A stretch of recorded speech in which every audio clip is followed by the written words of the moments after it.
Welcome back to the channel, Toyota Fanatic 81. In today's video, we're going to go over wheel sizing, and we're going to clear up some terms that may be confusing. Changing your wheels can make a huge difference in the appearance of your vehicle. And today I'm speaking in the context of a truck, but everything I say will apply to a minivan or a car. It really doesn't matter. Now, before you run out and spend hundreds or thousands of dollars on some new wheels, you should probably get familiar with how wheels are sized. That way you know you're going to get the look that you want for your truck. The four basic measurements of a wheel are diameter, width, offset, and back spacing. Now, I borrowed this wheel from a friend of mine so that I could go through each one of these measurements. Now, diameter is first, and it's probably the easiest one to measure. You're going from basically edge to edge. So this wheel happens to have a diameter of 19 inches. Now, there's a bit of a trick to wheel width.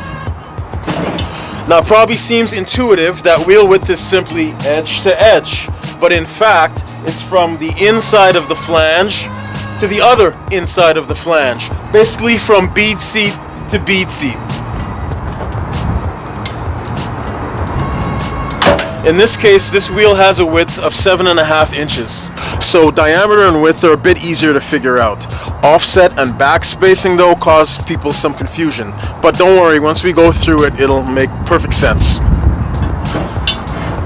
So offset is the distance between the center of the wheel and the mounting point of the wheel. I made a diagram so that offset is easier to understand. Offset is measured in millimeters, and a wheel with a 0 offset means that the mounting point is right in the center of the wheel. If a wheel has a positive offset, it means that the mounting point or the face of the wheel is actually ahead of the center line. Okay? This tends to suck the wheel inside the fender. If this wheel had a negative offset, it would mean that the mounting point or the face is inside and behind the center line. This tends to push the wheel out of the fender. The last measurement is back spacing, and it's measured in inches. Essentially, it's the distance from the mounting point to the back of the wheel. Now, you probably noticed that there's a relationship between offset and back spacing. A wheel with a positive offset will have more backspace, and a wheel with a negative offset will have less backspace. For a real-world example, let's take a look at two sets of wheels that I actually use on this truck. The first set are my winter wheels, and yes, they are the stock wheels. I'm using them in the winter. So these have a diameter of 20 inches. Now, you can't tell with the winter tires on, but they have a width of 9 inches. And in terms of offset, from the center line to the mounting plate, they have a positive 55 millimeter offset. And in terms of back spacing, you're looking at 6.5 to 7 inches. So these are a fairly positive offset wheel.